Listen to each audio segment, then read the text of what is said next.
사망아 너의 승리가 어디 있느냐? 사망아 내가 쏘는 곳이 어디 있느냐? 사망이 쏘는 것은 죄요 죄의 권능은 율법이라. 우리 주 예수 그리스도로 말미암아 우리에게 승리를 주시는 하나님께 감사하노니, 그러므로 내 사랑하는 형제들아 견실하며 흔들리지 말고 항상 주의 일에 더욱 힘쓰는 자들이 되라. 살아계신 하나님 아버지, 죄인들을 향한 상한 심정으로 예수님을 이 땅에 보내시고 예수님을 단지 믿음으로 예수님이 저희의 영원한 목자요 치료자 구원자가 되어 주심에 감사드립니다. 이 예수님이 죄와 사망의 권세를 물리치시고 친히 부활하심으로 저에게 새 생명과 산 소망을 주셨습니다. 예수님의 부활을 기념하고 기억하는 부활절 예배와 함께하여 주시고, 저희가 밟고 있는 땅과 연약한 자신을 보지 않고 견고한 믿음과 강건한 심령으로 부활의 증인으로 살아가기를 기도합니다. 주님이 세우신 에스라 소망교회를 언제나 돌아봐 주시고 말씀의 생명력을 가지고 주의 일에 힘쓰는 진실된 공동체 되기를 기도합니다. 김원주 목사님, 이바울 목자님을 통해 사무엘하, 누가복음 말씀에 은혜와 교훈, 내적 방향을 주심에 감사드립니다. 말씀을 섬기시는 종들을 때마다 붙드시고 영적 지혜와 권위, 담대함 주시기를 기도합니다. 멕시코에 가신 이바울 기쁨 목자님의 가고 오는 길을 지켜주시고 수양회를 통해 선교사님들을 위로하시고 이 가운데 깊은 말씀과 은혜와 나눔이 있기를 기도합니다. 병과 노안으로 인하여 연약함 속에 있는 성도님들의 가족과 함께해 주시고 날마다 하나님만이 주실 수 있는 소망과 기쁨이 새롭게 소생되기를 기도합니다. 조기승 권사님께 실제적인 건강을 주시고 마음과 영을 때마다 강건하게 붙들어 주시기를 기도합니다. 김태욱 권사님이 요양원에서 적절한 치료와 케어를 받게 하시고 김석태 장로님이 전이된 암이 더 이상 번지지 않게 하시며 합당한 치료의 길을 찾게 인도하여 주십시오. 이승택, 이영준, 이찬옥, 이혜진님께 각자에게 필요한 말씀과 돌보심, 방향 주시기를 기도합니다. 귀한 서인자매님이 마태복음 1대를 통해 말씀을 꾸준히 배우게 하시고 지친 몸과 마음이 잘 회복될 수 있기를 기도합니다. 큰 선거를 앞둔 대한민국과 함께 해주시고 책임감 있는 지도자가 선출되게 도우시며 무엇보다 선교사를 파송하고 복음 위에 굳게 서는 민족으로 다시금 회복될 수 있기를 기도합니다. 예배처를 제공하여 주시는 네오와인을 기억하여 주시고 좋은 사업과 프로젝트가 합당하게 연결될 수 있기를 기도합니다. 주의 이름 감사하며 예수님의 이름으로 기도드렸습니다. 인생을 살아가다 보면 예상치 못한 그런 비극의 폭풍을 만날 때가 있습니다. 믿음이 깊은 성도라도 고난을 피할 수는 없습니다. 부모가 그동안 온 마음을 다해서 사랑하고 길렀던 자녀가 먼 길을 떠나듯이 신앙을 저버리는 경우도 있습니다. 오랜 친구 관계가 있었는데 어느 순간 오해가 생기면서 금이 가고 깨어지는 경우도 있습니다. 또 때로는 갑작스러운 병이 발병한 것을 발견하고는 당황하면서 어찌할 줄 모르는 그런 경우를 만나기도 합니다. 다윗도 그러했을 것입니다. 아들 압살롬이 반역하여 칼끝으로 자기를 겨누는 일이 생겼으니까요. 이러한 경우에 우리들은 어떻습니까? 절망 가운데 하나님께 묻게 됩니다. 왜 이런 일이 제게 생기나요? 하나님, 정말 제 곁에 계시는 것은 맞습니까? 눈물이 하염없이 흐르는 밤을 보냅니다. 하나님의 존재마저 희미하게 느껴지는 것입니다. 하지만 믿음의 눈으로 보면 우리의 그 눈물이 흐르는 자리에도 하나님의 섭리가 있고 하나님의 은혜가 있습니다. 우리는 우리가 겪은 그 고난과 실패까지도 주권적으로 사용하시는 그 하나님의 은혜를 볼 줄 알아야 합니다. 오늘은 부활주일입니다. 방금 전에 그래서 성찬식도 했습니다. 우리 한나 사모님이 정말 처음으로 개척 이후 처음으로 특성을 하셨습니다. 아침에 그 찬양을 부르면서 눈물이 그렁그렁 하시는 거예요. 저도 듣는데 참 마음에 눈물이 같이 감동이 왔습니다. 여러분들도 이렇게 추수감사절이나 또는 크리스마스 때 언제라도 특성을 자원해 주시기 바랍니다.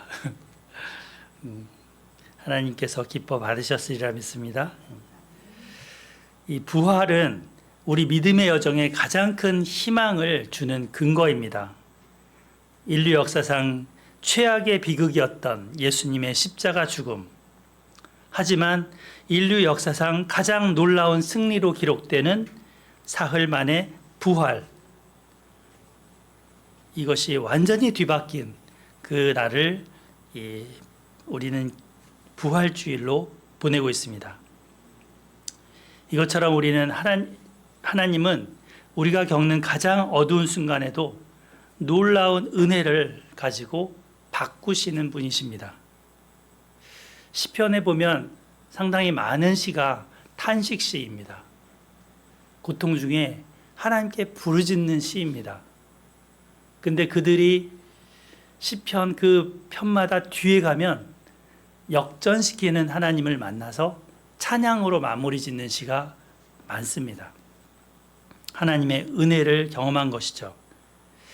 오늘 살펴보는 이 본문은 다윗 왕이 아들 압살롬의 반역과 죽음이라는 그 쓰라린 비극을 겪은 다음에 다시 왕위로 회복되는 은혜의 과정을 담고 있습니다. 다윗은 전쟁에서 승리합니다. 하지만 그는 마냥 기뻐하지 못합니다. 오히려 슬픔에 깊이 빠집니다. 하지만 그 깊은 눈물 속에서도 다윗은 하나님을 붙들고 다시금 일어섭니다. 그리고 돌아오면서 자기를 대적했던 이들마저 용서하는 모습을 갖습니다. 은혜를 받은 자로서 은혜의 모습을 보이는 거죠. 이 부활절에 다윗의 이야기 속에 눈물 넘어 뭐가 있다고요? 은혜. 하나님의 은혜를 여러분 같이 발견할 수 있기를 바랍니다. 부활의 소망이 우리 삶에 어떤 변화를 일으키는지 함께 나눠보십시다. 첫 번째 주제를 저도 이번에 오늘 세 가지 또 가져왔습니다. 첫 번째부터 세 번째까지 같이 읽어보겠습니다. 시작.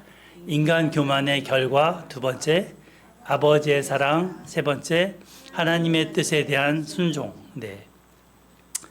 압살롬의 비극의 최후에 드러나는 그 인간 압살롬의 교만. 그것은 어떤 결과를 가져오는지 보겠습니다. 두 번째, 다윗의 눈물 어린 통곡에 드러나는 그 아버지의 사랑, 아버지의 마음을 읽어보겠습니다. 마지막으로는 슬픔을 딛고 일어나는 그 다윗에게서 하나님의 뜻에 순종하고자 몸부림치는 그 모습도 보겠습니다. 사무엘하 18장은 다윗과 압살롬 군대의 전쟁 얘기로 서막을 열고 있습니다. 1절부터 4절입니다. 우리 양정훈 집사님 한번 읽어주실까요? 이에 다윗이 그와 함께한 백성을 찾아가서 천부장과 백부장을 그들 위에 세우고 다윗이 그 백성을 내보냈세.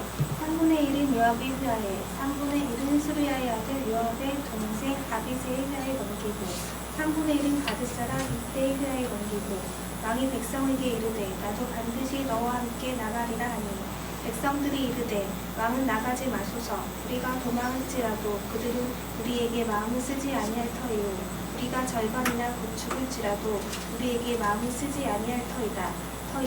왕은 우리 만명보다 중하시오니 왕은 성읍에 계시다가 우리를 도우심이 좋으니이다 아니라. 왕이 그들에게 이르되 너희가 좋게 여기는 대로 내게 행하리라 하고 문 곁에 왕이 섬에 모든 백성이 100명씩 1000명씩 배를 지어 나가는지라. 네, 감사합니다. 이 다윗이 지금 피신한 상태에서 군사들을 재정비했습니다. 그 리더들을 세워서 천부장, 백부장 이렇게 세웠죠. 그리고는 세 부대로 나눠서 요압, 아비새는 요압의 동생입니다. 그리고 입대라는 가드 사람, 이방인이지만 충성되게 따라온 군인이죠. 그에게 지휘를 맡겼습니다. 그리고는 나도 반드시 너희와 함께 가겠다, 나서겠다 합니다. 총사령관으로 내가 나가겠다는 거죠. 이때 백성들이 만류합니다. 이유가 뭐라고 합니까? 왕이 나가면 왕이 제1의 타켓이 되기 때문에 위험하다는 겁니다. 10,000명의 군인이 있어도 그 왕 한 분보다는 못하다라고 합니다.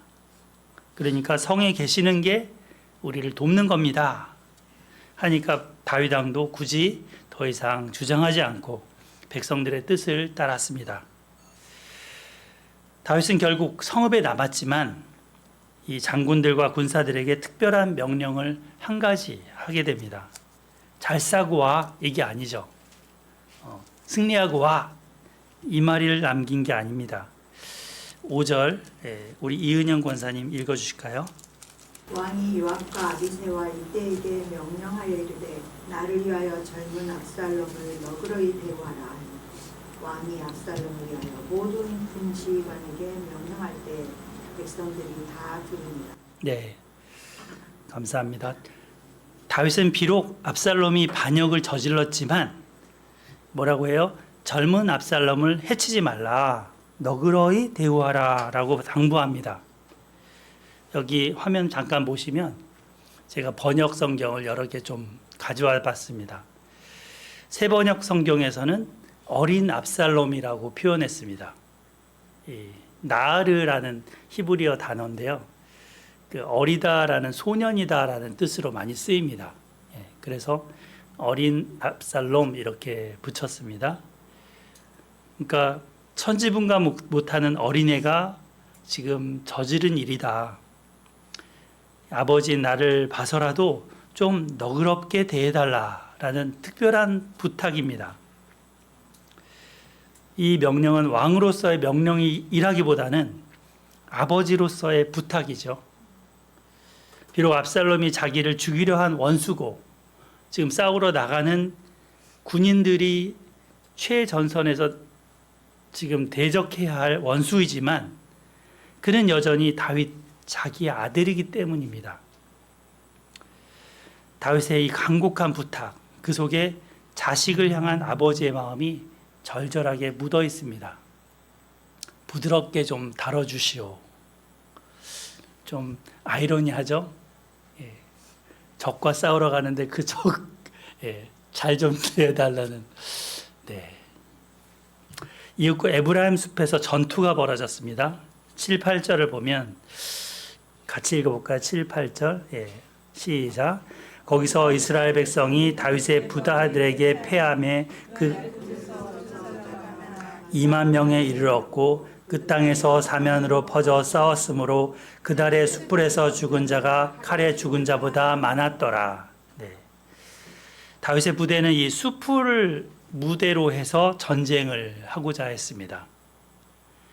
상대방 압살롬의 부대는 더 수가 많았습니다. 그런데 이 빽빽한 숯불지대로 들어가니까 숫자 많은 게 소용이 없습니다. 여기 보면은 퍼져 싸웠다라고 나오죠. 사면으로 퍼져 싸우게 된 것입니다. 숯불 때문에.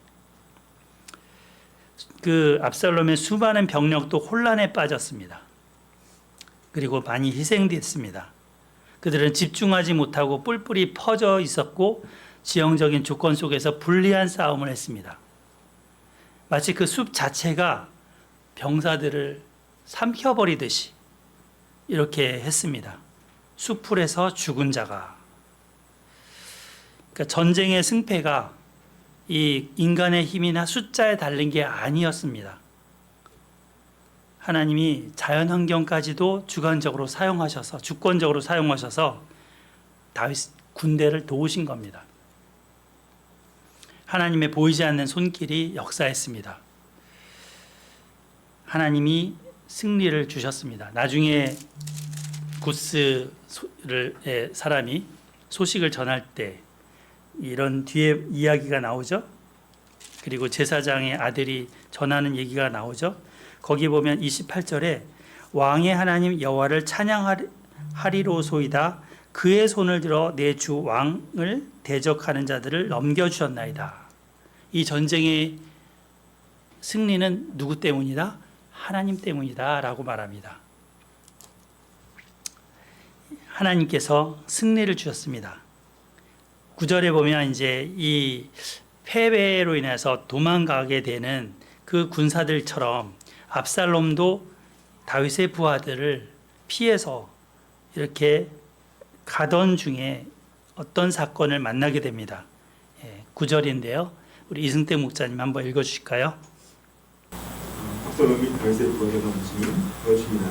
압살롬이 노새를 탔는데 그 노새를 큰 산수리 나무 번성한 가지 아래로 지날 때에 압살롬의 머리가 그 산수리 나무에 걸리네 그가 공중과 그 땅 사이에 달려있고 그가 탔던 노새는 그 아래로 빠져나갑니다. 네, 감사합니다. 여기가 이거 배경 지도예요. 그래서 여기 마하나임이 다윗이 있는 그 성읍이고, 그리고 압살롬은 저 예루살렘부터 강을 건너서 와서 추격했고, 요 에브라임 산지 저기서 부딪히고 싸운 거죠. 예, 압살롬의 진영이라고 나와 있는데요. 그 저렇게 왼쪽에 있는 그림처럼 상수리 나무에 그 긴 머리가 걸렸습니다. 얼마나 길면 가지에 걸릴까 상상이 잘 안 됩니다. 예. 근데 나뭇가지에 이렇게 노새를 타고 가니까 좀 위에서 올라가서 가는 거잖아요. 걸어가는 게 아니고. 그래서 이제 아마도 걸린 모습 같습니다. 근데 그가 공중과 그 땅 사이에 대롱대롱 달린 상태입니다. 노새는 빠져나갔죠. 달아났죠. 네. 참 난처한 입장에 되어 있습니다. 근데 14장 25절 26절에 뭐라고 했었냐면 압살롬은 그 용모가 아름답고 흠이 없는 자다. 그리고 그의 머리털이 무겁기 때문에 연말마다 깎았다라고 했습니다. 양에게 있어서 양털은 가장 가치 있는 거죠. 양털 때문에 양을 기르기도 하잖아요. 예. 압살롬을 그런 것처럼 비유한 거예요. 마치 그 머리털은 압살롬을 상징해주는 그런 부분인 거죠. 정말 압살롬 자신도 깎지 않고 기르면서 휘날리는 그 머리칼을 아꼈습니다. 근데 아이러니하게도 늘 자랑했던 그 압살롬의 머리칼이 상수리 나무에 걸려 붙잡혀갖고 대롱대롱 매달리게 되는 그런 것이 되게 했습니다. 인간이 교만하면 헛된 자랑거리를 갖고 때로는 우쭐댈 수 있지만 그 자랑거리가 하나님이 그거를 바꾸면 부끄러움거리가 됩니다. 그렇게 바뀐 거죠. 10절부터 15절에 보면 한 병사가 이 광경을 요압에게 알렸습니다.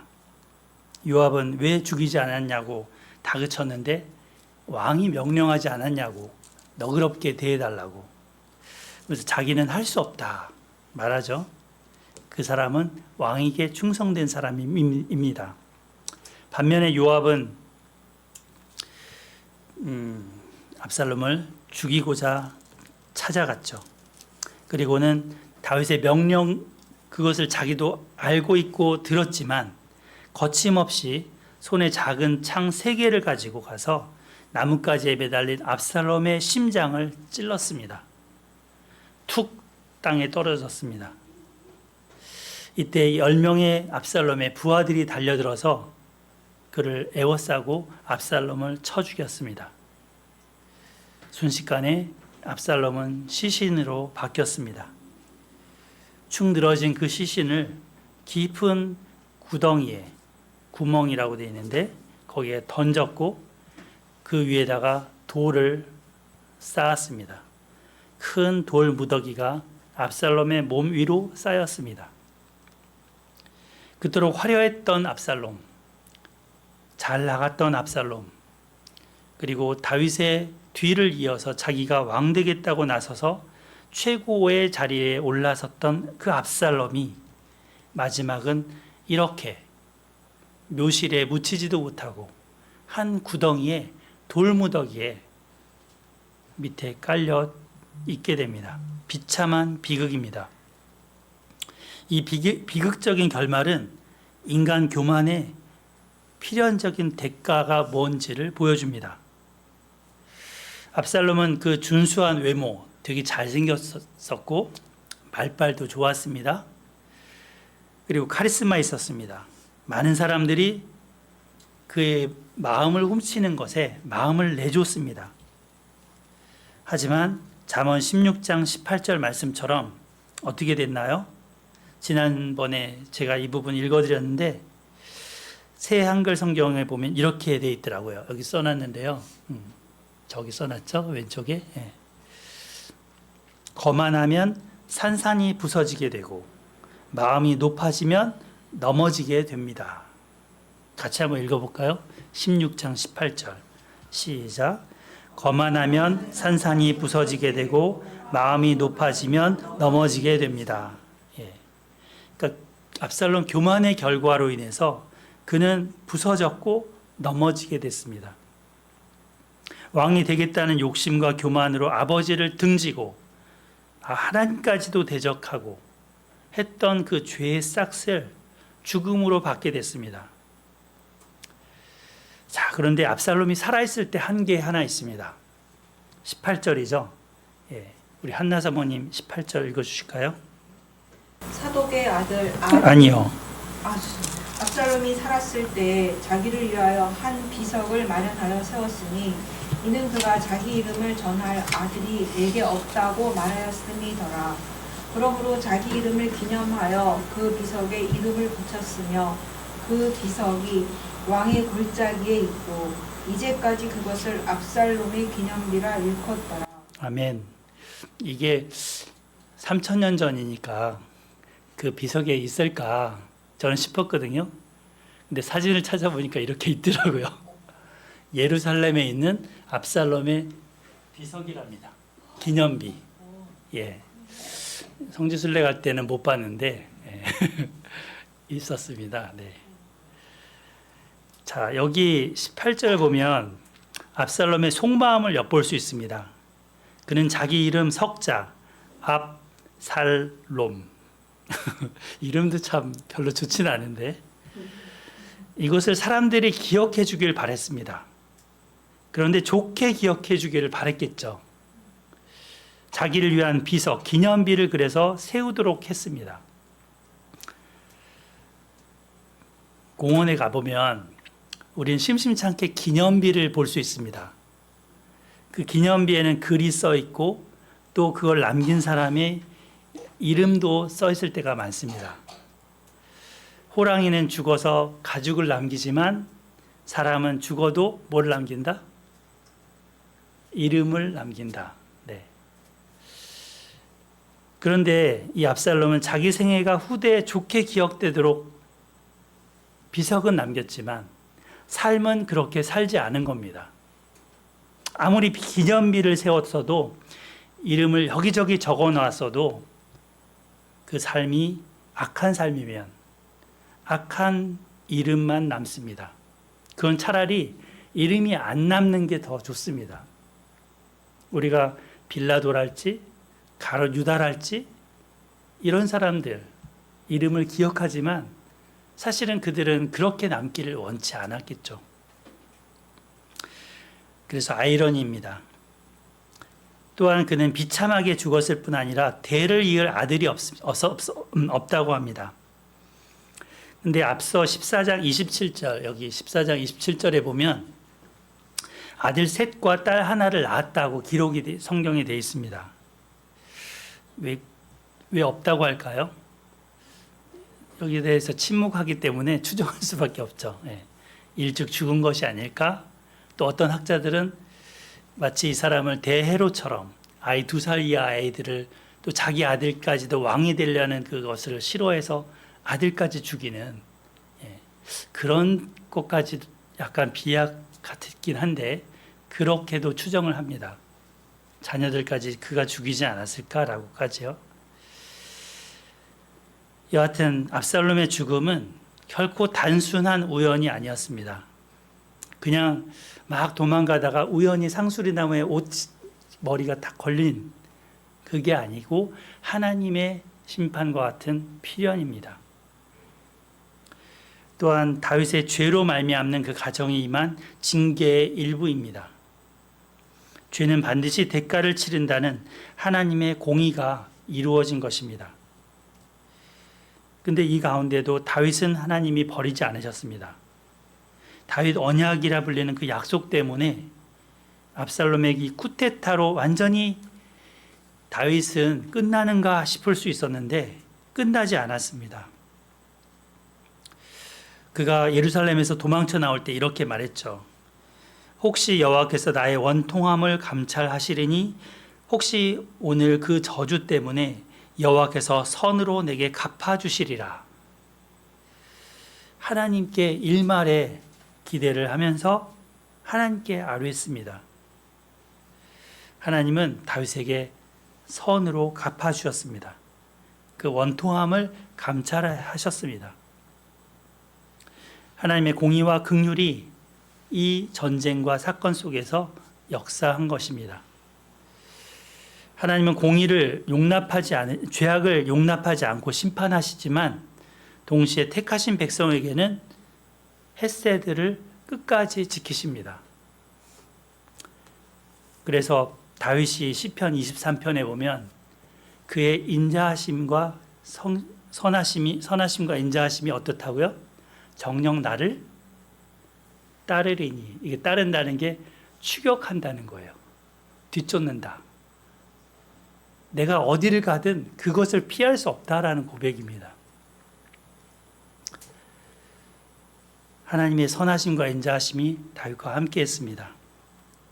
사랑하는 여러분, 혹시 지금 내 눈앞에 나를 미워하는 세력이 있어서 그것이 득세하는 것처럼 보이고 내 삶에 부당한 고통과 억울함이 있을지라도 낙심하지 마시기 바랍니다. 우리는 하나님의 주권과 그 공의를 신뢰해야 합니다. 세상에서는 때로 정의가 무너진 듯 보일 수 있습니다. 교만한 사람들이 성공하는 것처럼 보일 수 있습니다. 그러나 잠깐입니다. 결국에는 하나님께서 공정한 심판을 행하실 때가 있습니다. 그때가 옵니다. 때로 그 날이 더디 오는 것 같아도 하나님의 시간은 그 타임은 하나님께 있습니다.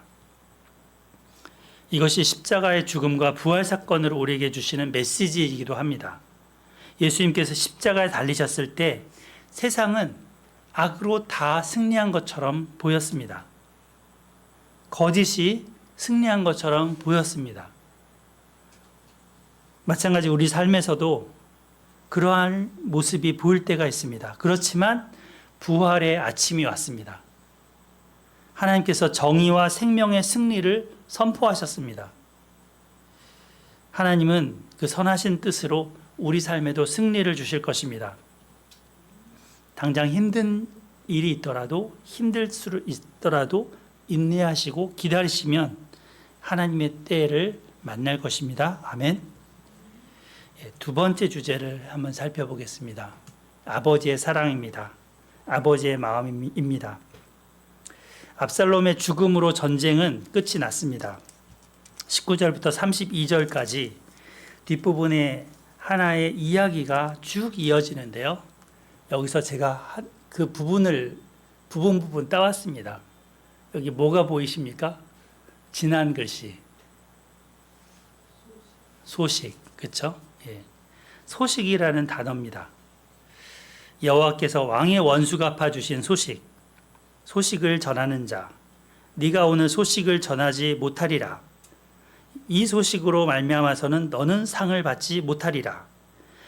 그가 만일 혼자면 그의 입에 소식이 있으리라 할 때 26절 왕이 이르되 그도 소식을 가져오느니라. 27절 왕이 이르되 그는 좋은 사람이니 좋은 소식을 가져오느니라. 31절 내 주 왕께 아뢰 소식이 있나이다. 이 승전 소식이죠. 예. 전쟁에 이겼다는 소식. 근데 여기에는 또 뭐가 있습니까? 아들 압살롬이 죽었다는 소식입니다. 어찌 보면 기쁜 소식입니다. 복음입니다.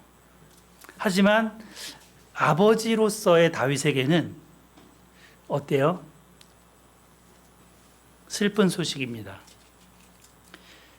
승리의 소식도 기다렸지만 아들 압살롬이 잘 있는가, 그것을 아버지 다윗은 듣고 싶었습니다. 소식을 전하는 아히마아스에게 그래서 물었습니다. 젊은 압살롬은 잘 있느냐? 또 구스인에게도 묻습니다. 젊은 압살롬은 잘 있느냐? 딴 거 묻지 않아요. 그죠? 밤새 우리는 은서가 많이 아팠다는 소식을 아침에 들었습니다. 열이 39.4도인가 그렇더라고요. 또 오늘 양정 집사님, 우리 서인이가 완전히 그동안 잠도 못 자고 공부에 완전히 하다가 그 기력이 다 딸려서 지쳐서 있다고 들었습니다. 참 부모 마음은 자식이 아프면 애가 탑니다. 차라리 내가 아프고 싶다. 쟤는 건강하고, 그런 마음이 있는 거죠. 아무리 모든 조건과 상황이 있더라도, 갖춰졌더라도 자식이 아프거나 힘들면 전혀 일이 안 잡힙니다. 하나님은 그러죠. 부모는 그래서 참 이 자식에게 늘 마음이 가 있습니다. 그래서 요압은 이걸 알고 있습니다. 사독의 아들 아히마아스가 전쟁의 승리 소식을 전해주려고 하니까 막아섭니다. 아히마아스는 먼저 그 소식을 전해줘서 왕으로부터 뭔가 칭찬도 듣고 상도 얻고 이러고 싶은 마음이 먼저 가겠다는데 가지 말라 막습니다. 대신 이방인의 입을 통해서 듣게 하라 합니다. 근데 아히마아스는 참 철 모르는 사람 같아요. 그죠? 예. 여기 보면은 달려가는 길을 두 개를 그려놨어요. 선을. 하나는 전쟁터에서 다윗에게 구스 사람이 간 길이고, 하나는 아히마아스가 간 길입니다. 요 길은 좀 빠른 길이지만 험한 길이었던 듯 하고요. 저희 아히마아스가 간 길은 들길로 좀 평탄하게 갈 수 있는 길이었습니다. 그래서 좀 더 빨리 도달을 한 것입니다. 먼저 아히마아스가 더 왕 앞에 먼저 도착을 해서 했는데, 왕의 마음이 아들 안부에 대한 것이 궁금하다 하는 걸 알고는 압살롬이 이제 젊은 압살롬은 잘 있느냐 했을 때 뭐라고 합니까? 모른다고 하죠. 그죠? 모르는 거예요. 모르는 척 한 거죠. 그래서 결국 이제 왕은 구스 사람을 통해서 아들 소식을 듣습니다. 이 다윗에게 들려온 소식, 자신의 승리 소식이지만 아들의 죽음 소식입니다. 33절 보지, 마지막 88장 마지막 절 같이 읽어보겠습니다. 시작. 왕의 마음이 심히 아파 문 위층으로 올라가서 우니라. 그가 올라갈 때 말하기를 내 아들 압살롬아, 내 아들 압살롬, 차라리 내가 너를 대신하여 죽었더면 압살롬 내 아들아 하였더라. 네. 사랑하는 아들의 죽음 앞에 선 다윗의 심정은 말로 다 할 수 없는 참담함이었습니다. 전쟁에서 이겼다는 승전보가 들리지 않습니다. 다윗은 오히려 마음이 무너져 내립니다. 왕의 마음이 심히 아파 울었다. 다윗은 성전 그 성문 위 다락으로 올라가서 통곡하면서 울부짖습니다. 마치 오열하듯이 다윗은 압살롬을 부르면서 절규하듯이 연신 부릅니다. 내 아들 압살롬아, 내 아들아 압살롬아, 차라리 내가 너를 대신하여 죽었더면 압살롬아, 내 아들아, 내 아들아. 이 다윗의 통곡 소리는 전쟁터보다도 더 처절했습니다. 차라리 내가 너를 대신하여 죽었다면. 이 외침에는 자식을 잃은 아버지의 절절한 슬픔이 묻어납니다. 아들을 지켜주지 못한 죄책감과 후회가 뒤섞여 있습니다. 압살롬이 반역의 길을 걸을 때에도 사실 다윗은 그 책임에 있어서 한몫했었습니다. 집안에 불어닥치는 그 다말에 대한 강간 사건, 또 압살롬의 분노, 그것을 그는 해결하려고 애쓰지 않았습니다. 방관했었습니다. 큰아들 암논을 압살롬이 죽이는 살해 사건에서도 암논을 그리워하고 압살롬을 미워했습니다. 용서하지 못했습니다. 압살롬의 망명과 귀환의 이 수년간의 기간이 흐르는 동안 그와 화평의 관계를 만들어내지 못했습니다. 결국에는 반역까지 오게 됐고 그 비극은 여기까지 이르게 된 것입니다. 사무엘하 11장 12장에 다윗의 범죄 사건을 다루고 나단 선지자의 책망이 있고 나서 13장에 넘어갈 때 13장 1절은 이렇게 기록합니다. 그 후에 이 일이 있으니라. 이 모든 게 다윗 자신이 밧세바를 범하고 우리아를 죽인 그 후에 이 일이 시작됐다는 것입니다. 아들 압살롬의 죽음이라는 열매를 맺는 것을 보면서 아버지로서 이루 말할 수 없는 통한의 아픔을 느끼고 눈물을 흘립니다. 차라리 내가 너를 대신하여 죽었더면. 그는 아들을 오랜 세월 동안 바르게 책망하지 않았고 용서하지 않았습니다. 지난주 이발 목자님은 이 부분에 대해서 다윗이 용서치 않은 게 결국 압살롬을 실족하게 한 죄다라고 지적하셨습니다. 이제 아들을 잃고 나니 그 잃어버린 아들, 죽은 아들 대신 차라리 자기가 죽었었더라면 한탄합니다. 그럴 걸 하면 뭐 합니까? 그랬어야죠. 다윗은 왕이기 이전에 그런데 아버지입니다. 이 통곡하며 우는 모습에서 우리는 아들 압살롬을 향한 다윗의 뜨거운 아버지의 마음을, 아버지의 슬픔을 읽을 수 있습니다. 설령 자녀가 큰 죄를 저질렀지만 부모에게는 여전히 눈에 넣어도 아깝지 않은 금쪽 같은 내 새끼입니다. 다윗은 승리의 함성 대신에 절망의 눈물을 쏟아냅니다. 아들의 죽음을 애통해합니다. 이제는 영영이 오지 못할 길을 가버린 그 압살롬을 생각하면서 연신 내 아들아, 내 아들아, 내 아들아 통곡하며 웁니다. 다윗의 이 울부짖음은 우리에게 하나님 아버지의 마음을 한편으로는 보여줍니다. 에스겔서 33장 11절에 하나님은 이렇게 말씀하십니다. 주 여호와가 말하노라. 내가 악인의 죽는 것을 기뻐하지 아니하고 악인이 그의 행위에서 돌이켜 떠나 사는 것을 기뻐하노라. 그러면서도 돌이키지 않기 때문에 몽둥이를 칼을 대시는 거죠. 그런 하나님의 마음은 더 찢어지십니다. 죄인이 회개치 않아 멸망당하는 것을 슬퍼하십니다. 압살롬의 죽음 앞에 통곡하는 이 다윗의 모습에 죄로 멸망해가는 인생들을 살펴보시는 하나님, 그 하나님의 애통하시는 마음을 느낄 수 있습니다. 다윗은 차라리 내가 너를 대신하여 죽었더라면 하고 울었지만 아무리 원해도 그가 아들을 대신하여 죽을 수는 없습니다. 다윗도 죄 많고 연약한 한 인간일 뿐이기 때문입니다. 하지만 다윗의 이 처절한 탄식은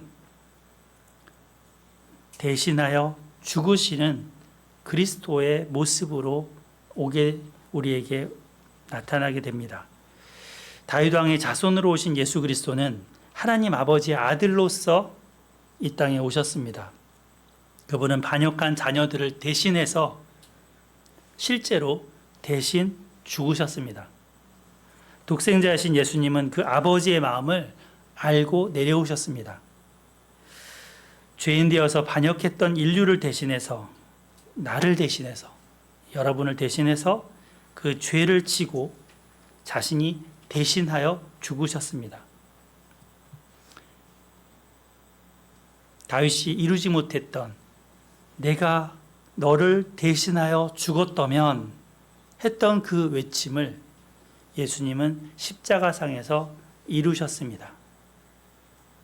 로마서 5장 8절은 이렇게 선포합니다. 우리가 아직 죄인 되었을 때, 우리가 아직 원수 되었을 때 그리스도께서 우리를 위하여 죽으심으로 하나님께서 우리에게 대한 자기의 사랑을 확증하셨느니라. 대목 이렇게 데몬스트레이션 하셨다라고 하시죠. 다윗이 흘린 이 눈물을 예수님은 십자가의 보혈의 피로 흘리심으로 우리에게 보여주셨습니다. 오늘 부활주일에 우리는 감사하고 기뻐하면서 성찬식을 하고 이 날을 보냅니다. 해피 이스터. 예수님의 십자가 죽음, 이것이 다윗이 말한 그 대신 죽음의 완성입니다. 3일 만에 부활하심으로 죽음마저 이기신 승리로 나타났습니다. 결국 우리는 여기서 아버지의 사랑을 알게 되는 거죠. 다윗의 사랑 속에서 하나님 아버지의 사랑을 알게 되는 것입니다. 요한복음 3장 16절 하나님이 세상을 이처럼 사랑하사 독생자를 주셨으니 이는 저를 믿는 자마다 멸망치 않고 영생을 얻게 하려 하심이니라. 아멘. 자, 우리 19장 넘어가 보겠습니다. 19장은 빨리 해보겠습니다. 시간이 많이 지났습니다. 다음 주에 할까요? 19장은 네, 19장 이어서 다음 주에 보겠습니다. 오늘 우리는 이 두 가지 살펴봤습니다. 교만이 어떻게 결말을 맺게 되는지, 또 그 아버지의 눈물이 보여주는 그 사랑은 어떤 것인지 살펴보았습니다. 우리 속에 이 하나님 아버지의 그 사랑으로 오늘 채워지기를 소망합니다. 그리고 더 이상 교만의 길이 아니라 나의 자랑거리를 내세우는 게 아니라 주님을 자랑할 수 있는 우리의 삶이 되기를 소망합니다. 하나님께서는 그렇게 살 때 우리 이름을 흰 돌에 새겨주시겠다 하십니다. 요한계시록에 보면 이기는 자에게 그 약속을 주시죠. 이 압살롬이 자기 이름을 비석에 세웠지만 그러나 주님은 주님을 믿고 따르는 자들에게 그 이름을 흰 돌에 새겨주십니다. 아멘. 이 부활절 성찬식을 하면서 나를 위해 대신 죽으신 그 예수님, 그리고 하나님 아버지의 그 큰 사랑을 다시금 생각할 수 있어서 감사합니다. 기도하겠습니다. 사랑 많으신 하나님 아버지, 저희들을 사랑하시고 독생자 예수 그리스도를 보내주심으로 우리 대신 죽으시고 또 대신 묻히시고 사흘 만에 다시 살아나심을 감사합니다. 예수님이 다시 살아나셨고 그것이 첫 열매이기 때문에 우리에게도 부활의 소망이 있습니다. 하나님 아버지, 이 소망을 갖고 살아가기를 기도합니다. 또한 다윗이 아들을 잃고 울며 통곡하며 그의 이름을 부른 그 마음 속에 아버지의 사랑을 발견합니다. 우리도 우리 여러 자녀들의 부모이기도 하고 한 자녀의 부모이기도 하고 또 부모님의 자녀이기도 합니다. 하나님, 그 사랑을 나타내고 보이는 삶이 되게 하시고 또 하나님 아버지의 사랑을 보여주는 삶이 되도록 인도해 주시옵소서. 감사드리고 예수님의 이름으로 기도합니다. 아멘.